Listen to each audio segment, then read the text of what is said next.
Բարի եւ օրհնյալ առավոտ, սիրելի հարազատներս։ Հիսուս Քրիստոսի սուրբ անունով օրհնում եմ յուրաքանչյուրիս։ Հայր Աստված, Քրիստոսի անունով խնդրում եմ, լցրում ես քո շնորհով, քո սիրով, գթությամբ, ողորմությամբ, բացի մեր հասկացողության աչքերը, Տեր ողորմի եւ գործի մեր կյանքերում, Տեր, փրկություն եմ խնդրում, հոգու, մարմնի, մտքի վերականգնում, Տեր, Հիսուսի անունով եմ աղոթում։ Եվ այսօր Տեր դու իմ սրտում դրել ես, որպեսզի ես աղոթեմ բոլոր այն մարդկանց համար, ներառյալ ինձ համար, ովքեր ուտելիքի հետ խնդիր ունեն, կամ շատակերության, կամ քիչ չեն ուտում բավարար իրենց մարմնին անհրաժեշտ վիտամինները չեն ստանում, խնամք չեն տալիս իրենց մարմնին, որ քո սուրբ տաճարն է, Տեր ջան։ Ես այսօր աղոթում եմ բոլոր նրանց համար, ովքեր տառապում են անորեքսիայով, երբ որ Տեր իմ Աստված սահմանափակում են ուտելիքի քանակը, վախենալով, որ կչաղանան, որ գերի են կշեռքին, որ գերի են իրենց մարմնի ձևին, չափին եւ հասարակության կարծիքին։ Տեր, ես աղոթում եմ բուլիմիայի դեմ, որը բերում է նրան, որ մեկ ուտում են այնքան շատ, որ հետո գնում են հետ են տալիս Տեր իմ Աստված, որպեսզի իրենց ստամոքսում չմնա ուտելիք, այսինքն չեն ուտում, հետո կոմպենսացնում են չափից շատ ուտելով, Տեր ջան։ Ես քո առաջ եմ բերում չափից շատ ուտելու խանգարումները, երբ որ մարդը չի կարողանում կոնտրոլ անել իր ցանկությանը, Տեր ջան։ Ես աղոթում եմ ամեն տեսակ ուտելիքի հետ կապված խանգարումների հետ, որտեղ ուտելիքը դարձել է Աստված, որտեղ ուտելիքը դարձել է մեզ տրկացնող ուժ, գերի ենք դարձել ուտելուն կամ չուտելուն, մոդային, նիհար լինելուն կամ չաղանալուն, Տեր ջան, թող բոլոր այդ կապանքները քանդվեն, Տեր, Հիսուս Քրիստոսի անունով, ամեն բան, որ դու արարել ես, բարի է, Տեր ջան, բայց երբ որ մենք չարաշահում ենք, բարիքը դառնում է կործանարար մեզ համար, թող ուտելիքը մեր կործանման պատճառ չդառնա, ուտելիքը թող լինի օրհնություն եւ բժշկություն քեզանով, Տեր ջան, իմաստություն տուր մեզ, խորագիտություն տուր մեզ, Տեր, հետևելու քո դրած կարգ ու կանոնին, Հիսուսի անունով աղոթեցի, թող բոլոր այս կապանքները, բոլոր նրանց վրայից, որ տառապում են Քրիստոսի անունով, նրա արյունով ու իշխանությամբ քանդվեն, Տեր, եւ փոխարինվեն աստվածային կարգով ու վերաբերմունքով, գոհունակությամբ եւ նաեւ հեզությամբ ուտելիքի հանդեպ, Հիսուսի անունով աղոթեցի, ամեն։ Իսկ հիմա անդրադառնանք Հռոմեացիների գրքի մեկնաբանությանը, ընթերցանությանն ու մեկնաբանությանը ըստ իմ հովիվ Էբո Էսելին։ Այսօր մենք խոսելու ենք Հռոմեացիների նամակի առաջին գլխում ասված մի հետաքրքիր խոսքի մասին, որը մենք տեսնում ենք 24, 26, 28 համարներով։ Եվ այդ խոսքը այն է, որ Աստված մատնեց նրանց, մարդկանց, իրենց ցանկություններին։ 24-րդ համարից սկսած Պողոսը ներկայացնում է աստվածային դատավճիռը մեր դեմ, եւ Պողոսը օգտագործում է մի բան, որը կոչվում է եռակի կրկնվող ձևաչափ, որպեսզի այս ամենը հասկանալի լինի, դուք նախկին դասերը լսեք, որտեղ ես ամեն բան չեմ կարող ամփոփել, տունը չի կառուցվում կռիշից, հիմք պիտի գցես, որ տունը սարքես, եւ այսպես էլ Աստծո խոսքն է, նախկին դասերը դրա հիմքն են, հիմքը պիտի կառուցեք, որ մնացածը հասկանալի լինի, որտեղ եթե կա կեսից ու մենակ մի հատ մեսիջ լսեք, դուք կարող եք ամեն բան սխալ հասկանալ, եւ դա լինի ձեր կործանման համար եւ ոչ թե ձեր փրկության ու շինության համար։ Ուրեմն մենք կտեսնենք, որ 24-րդ համարում Պողոսը ընդգծում է այս արտահայտությունը, Աստված նրանց մատնեց, նախ եկեք կարդանք ամբողջ այդ հատվածը, այդ պատճառով Աստված էլ նրանց, ըստ իրենց սրտերի ցանկության, պղծության մատնեց, որպեսզի իրենց մարմինները իրենց մեջ անարգեն, Նրանք Աստծո ճշմարտությունը ստության հետ փոխեցին եւ երկրպագեցին ու պաշտեցին արարածներին եւ ոչ թե արարչին, որ Հավիտյանս օրհնյալ է ամեն։ Դրա համար Աստված նրանց մատնեց անարգ կրքերի եւ նրանց էգերը բնական հարաբերությունը անբնականի հետ փոխեցին։ Նույն կերպ էլ արուները էգերի հետ բնական հարաբերությունները թողած իրենց ցանկություններով բորբոքվեցին միմյանց հանդեպ։ Արուները արուների հետ խայտարակություն էին անում եւ փոխարենն իրենց անձերում ստանում էին իրենց մոլորության արժանի փոխհատուցումը։ Եվ քանի որ չփորձեցին իրենց մտքի մեջ Աստծուն ունենալ, Աստված նրանց մատնեց անարգ մտքերի, որ անվայել բաներ կատարեն։ Մենք տեսնում ենք 3 անգամ Պողոսը կրկնում է Աստված մատնեց, Աստված նրանց մատնեց։ 24-րդ համարում դա տեսանք, 26-րդ համարում եւ 28-րդ համարում նույն խոսքերը Աստված նրանց մատնեց։ Ուստի մենք պետք է ուշադրություն դարձնենք սրան, եւ եթե ուշադիր նայենք կտեսնենք, որ յուրաքանչյուր փուլը տանում է ավելի խորը բարոյական փթվածության, ավելի խորը անկման մարդկության համար։ Մարդու վիճակը դառնում է ավելի ու ավելի սարսափելի։ Մատնեց բառը իրականում հաջորդ համարների 24-ից 32 համարների սիրտն է, էությունը, բացատրում է։ Այս բառը նշանակում է հանձնել, թողնել, փոխանցել եւ դա անել գիտակցաբար։ Նույն բառն է օգտագործվում, երբ ասվում է, որ Հուդան մատնեց Հիսուսին։ Նույն բառն է օգտագործվում նաև այն խոսքում, երբ ասվում է Հայր Աստծո մասին, որ նա չխնայեց իր սեփական որդուն, այլ մատնեց նրան, հանձնեց։ Այստեղ դավաճանել իմաստը չունի մատնել բառը, այլ հանձնել, փոխանցել, գիտակցաբար թույլ տալ։ Եվ իհարկե Հիսուսը մատնվեց խաչվելու մեր մեղքերի համար, այսինքն Հայր Աստված Հիսուսին փոխանցեց խաչելիության, թույլ տվեց, որպեսզի Հիսուսը խաչվի մեր մեղքերի համար։ Կարևոր է հասկանալ, որ հենց Աստված է այս հանձնողը, փոխանցողը, մատնողը, նորից հուշ եղեք, մատնել այստեղ չի նշանակում դավաճանել։ Այս մատնելը դիտավորյալ է, այն նպատակային է, սա պասիվ անտեսում չէ, կամ պարզապես Աստծո հետ քաշվելը ու թույլ տալը, որ ամեն բան իր բնական ընթացքով տեղի ունենա, ոչ, սա Աստծո դիտավորյալ ու նպատակային գործողությունն է, մեղավորներին հանձնել իրենց իսկ ընտրությունների հետևանքներին և իրենց սրտի խավար ցանկություններին։ Ուստի տեսնում ենք, որ Աստծո բարկությունը, ինչպես Պողոսն է ասում 18-րդ համարում, բացահայտվում է, Աստված է սա բացահայտում։ Սա Աստծո ներկայումս դրսևորվող բարկությունն է, եւ Պողոսը ցույց է տալիս, թե ինչպես է այդ բարկությունը դրսևորվում 24-ից 32-րդ համարներում։ Ուրեմն սիրելիս, հոմոսեքսուալությունը, լեսբիանիզմը եւ այլն այդ ամենը ոչ թե սիրո ձևեր են, այլ Աստծո դատաստանն է մարդկության դեմ, որ Աստծուց երես դարձրած մարդու վերջը հասնում է այդտեղ այդ աստիճանի, մենք փտում ենք, որ Աստված թույլ է տալիս, որ մեր սրտերի ցանկություններին հասնենք, եւ մեր սրտերի ցանկությունը տանում է կատարյալ ապականության։ 24-րդ համարում ասվում է. այդ պատճառով Աստված էլ նրանց ըստ իրենց սրտերի ցանկության պղծության մատնեց, որպեսզի իրենց մարմինները իրենց մեջ անարգեն։ Այս խոսքերը մենք չենք ընդունում որպես ատելություն նման բաների մեջ ընդգրկված մարդկանց դեմ, այլ սա ցույց է տալիս ընթացքը ապականության։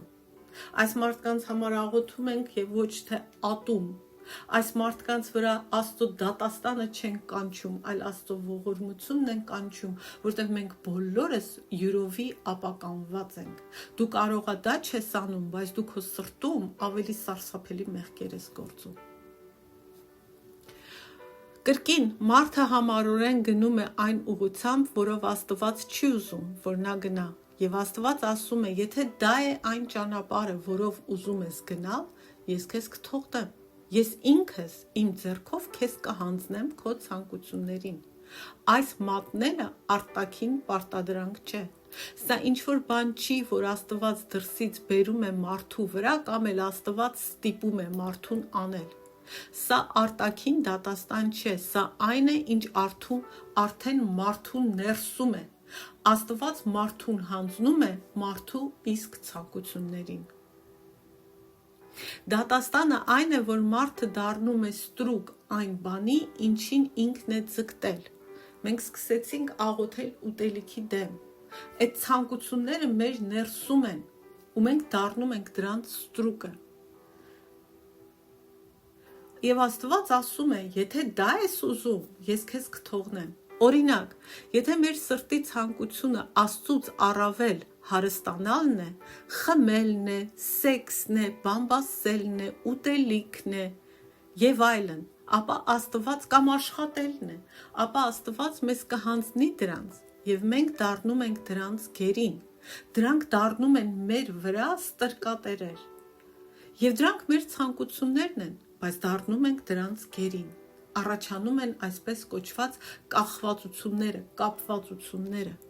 Եվ չարը այդ ամենը օգտագործում է։ Սա նշանակում է, որ Աստծո զսպումը նրա շնորհի դրսևորումներից մեկն է։ Այն անհանգստությունը, որ մենք զգում ենք մեր մտքում, մեր սրտում, երբ սխալ ուղղությամբ ենք շարժվում, հենց Աստծո ակտիվ աշխատանքն է մեզ հետ պահելու մեղքից։ Ուստի նույնիսկ դրա համար մենք պետք է շնորհակալ լինենք Աստծուն։ Դա Աստված է, որ մեզ պահում է մեղքից, ոչ թե մենք ինքներս։ Աստված, որտեղ մեր սրտի ցանկությունները գիտի եւ գիտի, որ դրանք չար են ու խաբուսիկ։ Ուստի Աստված նրանց մատնեց իրենց սրտերի ցանկություններին։ Նա նրանց մատնեց պղծության, անարատության կորստի, բարոյական կեղտի, ասվում է, որպեսզի իրենց մարմինները իրենց մեջ անարգեն։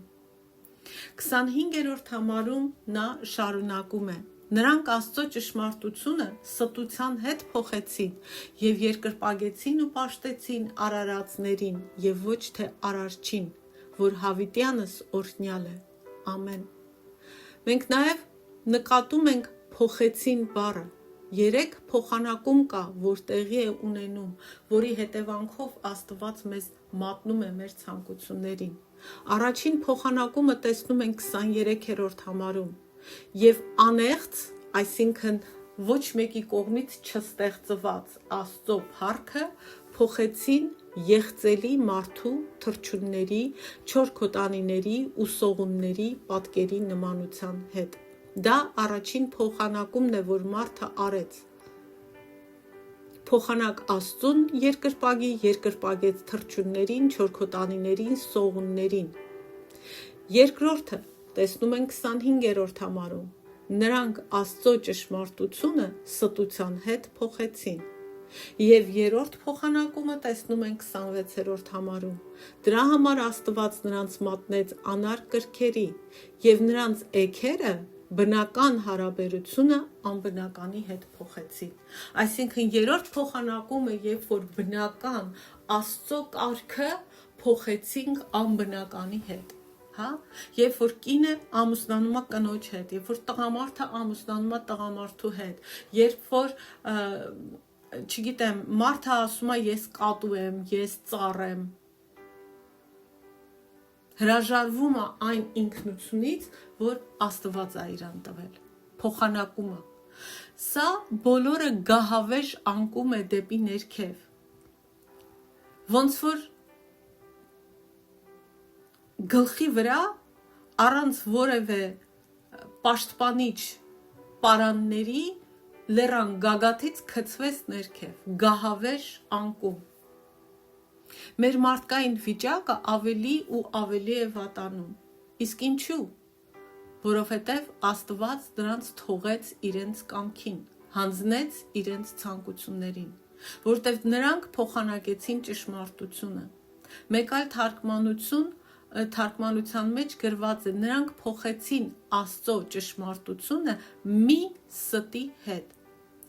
Այստեղ սուտը կարծես անորոշ հոդով լինի, մի ստի հետ, բայց բնագրում սուտ բառից առաջ որոշակի հոդ կա, այսինքն ոչ թե ինչ որ մի անհասկանալի ստի հետ, այլ կոնկրետ ստի հետ։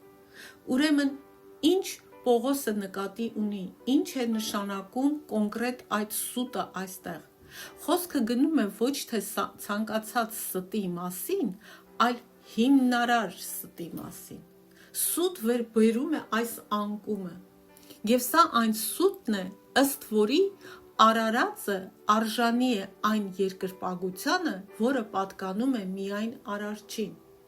Այսինքն Աստծո ու մեր տեղերը փոխեցինք, մենք մտածեցինք, որ մենք արժանի ենք, որ մենք կարող ենք մեր կյանքերի Աստվածը դառնալ, մեր կյանքերի թագավորը դառնալ, կամ մենք կարող ենք աղոթել գորտի արձանի առաջ, կամ ինչ-որ մի չաստվածի արձանի առաջ։ Փոխեցինք տեղերը։ Սա այն սուտն է, որ սկսվեց հենց ստեղծման սկզբում, եւ դա տեսնում ենք Ծննդոց 3-ում, գնացեք կարդացեք։ Սատանան ասաց Եվային. եթե ուտես այս ծառի պտղից, Աստծո նման կլինես։ Հայ ծնողներ, լսել եք կամ ինքներդ երբևիցե ասել եք. իմ տղեն իմ Աստվածն է, իմ երեխեքը իմ Աստվածն է, իմ ընտանիքն է իմ Աստվածը։ Սա այդ սուտն է։ Սա այդ սուտն է։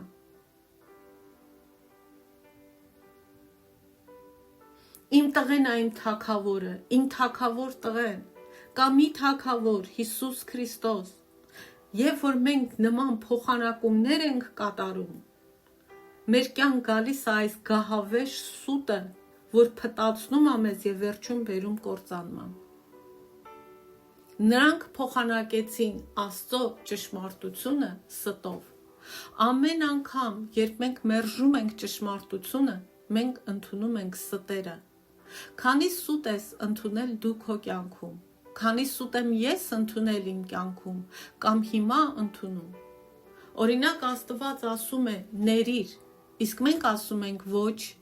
այն ինչ նրանք արել են չափազանց ծանր է, չեմ կարող ներել, չեմ ուզում ներել, դա արդար չէ, ես պիտի զայրանամ, պիտի դառնանամ, պիտի վրեժխնդիր լինեմ։ Մենք չենք ընդունում Աստծո ճշմարտությունը, ընդունում ենք մեր զգացմունքների բերած սուտը։ Երբ մենք այդպես ենք անում, իրականում Աստծուն ասում ենք՝ մի կողմ քաշվի, թող ես լինեմ իմ կյանքի Աստվածը, թող ես լինեմ իմ կյանքի ուղղությունը, որոշումը կատարողը, ես իմ գլխի թագավորը լինեմ։ Դու չես իմ Աստվածը, ես եմ որոշելու ինչ անել այս իրավիճակում եւ ցանկացած իրավիճակում, հատկապես ամեն անգամ, երբ ես քեզ հետ համաձայն չեմ։ Ես քո հետ կշփվեմ, երբ որ քեզնից ինչ որ օգուտ ունեմ, մնացած դեպքերում Աստված, ես քեզ չեմ լսելու։ Եվ այդ պահին մենք փոխանակում ենք Աստծո ճշմարտությունը ստով, քանի որ մեր սրտերը, ինչպես ասում է Աստվածաշունչը, բնությամբ խաբուսիկ են ու չար։ Եվ այս դեպքում, քանի որ նրանք այդպես արեցին, Աստված նրանց թողեց իրենց սրտի ցանկություններին։ Եվ եթե աններողամտությունը չներելը վերցնենք որպես օրինակ, ապա եթե հրաժարվում ես մարդկանց ներել, ինչ է տեղի ունենում։ Սիրտը դառնում է դառը, քո մեջ կուտակվում է վիրավորանք, դժգոհություն, վրեժխնդրության ցանկություն, անհագ վրդովմունք, իսկ դրանից ծնվում է դառնության արմատը, որը անընդհատ պտուղ է տալիս, մինչև քեզ ներսից մոլախոտի պես ամբողջությամբ պատի ու կործանի։ Եվ դա կարծրացնում է քո սիրտը Աստծո հանդեպ։ Աստվածաշունչը դառնությունը նկարագրում է որպես արմատ։ Քո սրտում դառնության արմատ է աճում, որտեղ դու մերժում ես ճշմարտությունը։ Ու ինչպես ասեցի, դառնության արմատը պտուղ է տալիս անընդհատ, մինչև այդ արմատը արմատախիլ չլինի։ Նրա պտուղները սարսափելի են եւ կործանում են ոչ միայն քեզ, այլ քո բոլոր հարաբերությունները եւ քո շրջապատի մարդկանց եւս։ Գիտեք, տերունական աղոթքում, Հայր մեր աղոթքում մենք ասում ենք. ների՛ր մեզ մեր պարտքերը, ինչպես մենք ենք ներում մեր պարտապաններին։ Պայքարը մեր ներսում է, եւ երբ մենք շարունակաբար մերժում ենք Աստծո ճշմարտությունը, Աստված մեզ թողնում է ունենալ այն, ինչ մենք ուզում ենք։ Նա ասում է. լավ, ունեցիր այն, ինչ ուզում ես։ Ուզում ես չներել, կունենաս աններողամտություն եւ կդառնաս դրա ստրուկը, կրելով դրա բոլոր դառը պտուղները եւ դրանց հետևանքները։ Հիշում եք, մի հատ ռուսական մուլտֆիլմ կար, չեմ հիշում վերնագիրը, այն, որ ասում էր ուզում եմ ավելի շատ ոսկի, տվեք ինձ ոսկի։ Եվ այդ եղնիկը ոտքով խփեց ու այնքան շատ ոսկի ստացավ, որ այդ ոսկու կույտի տակ մեռավ։ Ահա սա է պատկերը։ Երբ մարդը համառորեն գնում է իր ցանկության ուղղությամբ, որ Տերն ասում է դա լավ ցանկություն չի, դա քեզ կործանելու է, նա սկսում է երկրպագել եւ ծառայել արարածին, իր ցանկությանը։ Ոչ թե արարչին։ Հիշենք, մենք նույնպես արարածներ ենք, եւ երբ անում ենք մեր կամքը, մեր ցանկությունը, ոչ թե Աստծունը, մենք իրականում երկրպագում ենք ինքներս մեզ, արարվածներիս, այլ ոչ թե արարչին։ Աստծո տեսանկյունից մենք զբաղված ենք ինքներս մեզ երկրպագելով,